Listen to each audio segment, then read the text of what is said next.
Hi guys, this is Adam here with Adam L Photography, and today we're going to be doing another camera review. This time it's for the Blackmagic Design Pocket Cinema camera.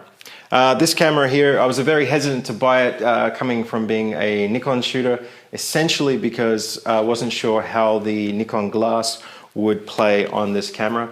Other side of that too is that being a full frame still photographer, going into one of these tiny little sensors, looking at the crop factors that were being posted, I was really worried that I was going to have a lot of trouble getting a nice wide angle shot using this camera with these lenses. And although it was quite a cheap camera, I wasn't really feeling like going out there and purchasing a whole bunch of sort of micro four thirds lenses and stuff just to dedicate to this camera. So eventually went ahead and bit the bullet. Couldn't resist the temptation anymore. Bit the bullet, grabbed the Metabones speedbooster, which is the dedicated one for the Blackmagic Pocket Cinema camera to Nikon F and G lenses. And figured, what the hell, it's going to come out with some pretty cool footage, and it's only $1,000. So I'm going to talk a little bit about my experiences. I've had it now for about a month. Shot a whole bunch of stuff with it. Talk a little bit about the experiences, the usability of it, where I think it's useful for, what it's not so useful for, and how it goes with the Nikon glass, because I think there's not a lot of information out there for this camera with the Nikon lenses, and I know there's a lot of people with Nikon glass that are getting into video. So I'm going to talk a little bit about that. Before I kick off, just have a look. There's the camera itself mounted with, this is the 17 to 35mm 2.8 Nikon D lens, so that gives you an idea of the size and feel of the camera. It's really quite small.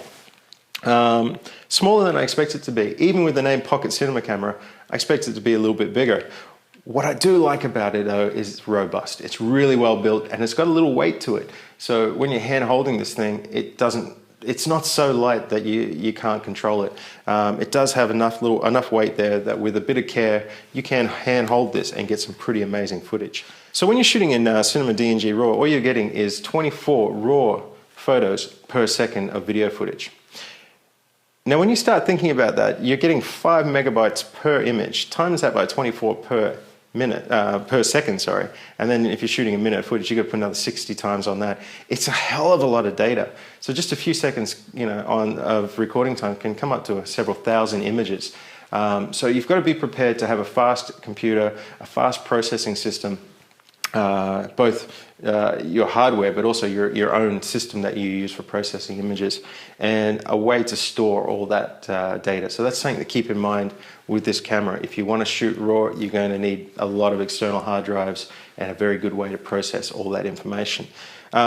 The camera also comes with the ability to shoot in all the various ProRes formats, which is great because ProRes has got a hell of a lot of data going into it. It gives you a really beautiful image. It's very quick bringing it into something, say, like Final Cut Pro, so you don't have to transcode all your media all the time because it's already in ProRes. As far as grading goes, it gives you a lot of options to grade. Now, the reason you get all those options to grade when you're shooting with this camera in ProRes, for example, is that it allows you to shoot it in more of in a log format, so a very flat, uncompressed format, very little contrast, very little color information. All that information's still there, but by shooting in that sort of flat format, you can bring a lot more work in post, a lot more grading in post into that footage and create a really beautiful looking image without having to use the RAW functionality. Okay, battery life. A lot of complaints about battery life with this camera.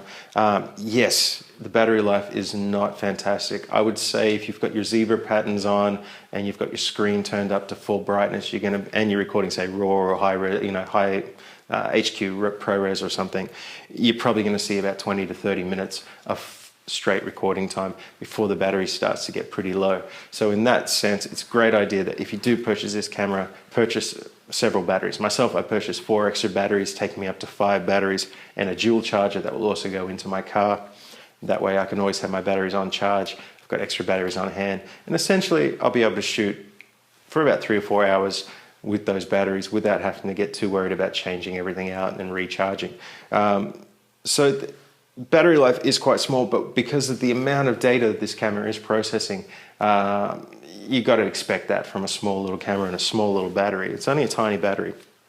In this day with DSLRs, a lot of DSLRs at the moment have so many automatic functions to help you out. Auto ISOs, you put them into your aperture mode or your shutter priority modes, and there's so little that you have to do if you have to adjust the camera on the fly when light's changing. A lot of it can be just set up so it's pretty much automatically adjusting itself. And when you start to get used to that system, a camera like this can be quite daunting because all the setting changes for your ASA, your ISO, your shutter speeds, etc., are all kept within the menu system of the camera. And it's not a touch screen, so you have to go through the menu system and use your little arrow buttons to navigate that system to change your settings, which you can do while you're recording. Bear in mind though, while you're recording, if you do go into that menu system, you can't see what you're recording. So if you're shooting a static shot, then that's not such a big problem. But you won't be able to see the adjustments. So if you switch between, say, 200 to 400 ASA, ISO, you're not going to see how much of a bump in light that's giving you until you click out of that menu and look back at your footage again. So with that in mind, this camera is more set up or more designed in a traditional sort of film production sense of having your shot lit, having everything ready, doing your test shots, having all your settings in place before you hit the record button. If you're coming from a DSLR background, you're going to be used to shutter speeds. You're going to be thinking, I'm shooting 24 frames a second, I need to have my shutter speed around 1/50th. This camera doesn't use shutter speeds. It's more traditional in the film sense. It uses shutter angles. So your angles will go from 45 all the way up to 360 degrees. Basically, at the far end of the spectrum, the 360 degree spectrum, that's a really slow shutter speed. So that's going to give you very silky, sort of blurred transitions from frame to frame to give that soft look. If you drop that right down to, say, 90, 45, somewhere in there, you're going to get a very hard, sharp transition between each frame, which gives it a very crisp look. A good example of this was Steven Spielberg in Saving Private Ryan. Used basically a 45-degree shutter when he was shooting explosions and a 90-degree shutter, from what I believe, for a lot of the action sequences. So you'll see shots of the soldiers in the rain, and the rain looks really crisp and sharp, and it gives it that real gritty, hard-edged look. That's what a 45 or a 90-degree shutter angle will give you. So essentially, if you're shooting 24 frames a second and you want to get it balanced right at, say, the equivalent of what 1/50th would be, you would shoot at a 180-degree shutter angle. Okay, so next we're going to talk about the Metabones speed booster that I've got on here. Now this is the dedicated speed booster for the Blackmagic Pocket Cinema camera and Nikon lenses. And what's great about this is it reduces the crop factor. This camera, if you're just mounting directly onto this mount using just a simple adapter, will give you essentially very close to a 3 times crop factor. So when you're shooting with a long lens, say a 150-600 from Tamron, that's going to give you a really, really long reach with your lens. I mean, you're talking 3-time crop factor at 600mm, 1800mm equivalency. So in that sense, it's fantastic to have that crop factor. When you try to shoot wide, that's when you run into a problem.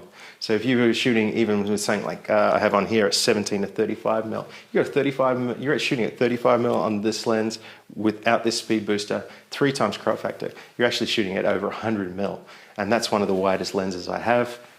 That's completely useless. By putting the speed booster on here, that reduces that crop factor to a 1.75, which isn't very far from Nikon's DX crop factor on its crop sensors. And by putting a crop sensor lens, such as, say, the 35mm 1.8 from Nikon, the DX lens, onto the speed booster, you're really, really close to what that lens was actually designed for, and that will give you that chance to get a little bit more width in your shots, a little bit wider shots. So I tend to use that lens when I'm walking around doing smaller shots, but even this one, if you drop it down to 17mm on that, you're still only coming in around the mid-20mm range, maybe up to about 30mm. I'm not exactly sure, haven't done the math, but it still gives you a fairly wide field of view. Which is very necessary when you're doing cinematic kind of work. So bear in mind that the crop factor is greatly reduced by having the speed booster on there. So that's, in a sense, why I think it's worth the $500 extra for this little speed booster. Now the other thing here, hence the name speed booster, is it does allow more light to come through the lens onto the sensor by having the speed booster. Essentially one stop. So if you're shooting at f1.8 on a lens, by having this speed booster wide open, you're essentially getting f1.4. So it's letting a lot more light in, which is great if you're shooting in lower light situations. Also helps a little bit with creating a little bit more depth, a little bit more of a shallow depth of field, helping with the bokeh a little bit. this camera, having such a small sensor, I was very worried about the depth of field. Surprisingly, it does perform very well. It's not going to perform on the same level as a full frame sensor will, but it is still very, very good and very usable when you're shooting at those shallow depths of field. So no real worries there. You can still get that cinematic look where you shift focus between two subjects while they're talking, for example. Okay, let's talk about the screen. So yeah, it isn't a touch screen. I guess that's why they've managed to keep it in such a small package. Albeit the iPhone's a touchscreen and that's just the same sort of size, so it's a little bit smaller even. But yeah, touchscreen would have been really nice to have on the back, but unfortunately it's not there, so we won't cry about that. What I will talk about the screen, if you are in broad daylight, this screen is useless. You can't see it. In broad daylight, completely useless. If you're shooting in controlled light or at night time or indoors, absolutely beautiful. It's a great screen. It's got enough size to it, it's clean, it's got a good resolution to it, and it gives you a really good representation of the footage that you're actually getting. Now you can change the settings on the screen as well, so you can either shoot it in film or in video. Now if you're using film or video for your screen, say if you're using film, what it's going to do is going to show you that completely flat image that you're getting if you are shooting in RAW or the ProRes with the film setting on them. So give you that really flat image. It looks incredibly dull, very, very weak colors, no contrast. If you want to see a little bit more what the footage is going to look like when it's graded, you can switch that over to video and it will add that color and contrast to the image displaying on the screen. Now that won't affect what's being recorded to the card.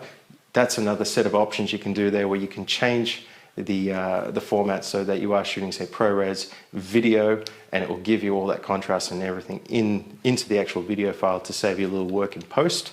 But you can have that option, which I think is really nice because you don't want to be shooting using this camera and looking at it in a flat S-log. You really, really want to be looking at it with a little bit more dynamics in there, a little bit more contrast, so you can get a better feel for what you're shooting. So having the option to switch between those two is really, really nice. Now the screen will also show you your zebra patterns. If you're unfamiliar with zebra patterns, they're just basically like marching ants or stripes. That'll show you where your highlights have been blown out. Personally, I don't use them. I think it draws a bit more energy off the battery. I tend to turn my screen down a little bit darker and kill those. Rather than that, by pressing the up button on the back here, a little section will pop up on the screen and it gives you a histogram. Much prefer the histogram for getting my exposure correct. Works really well.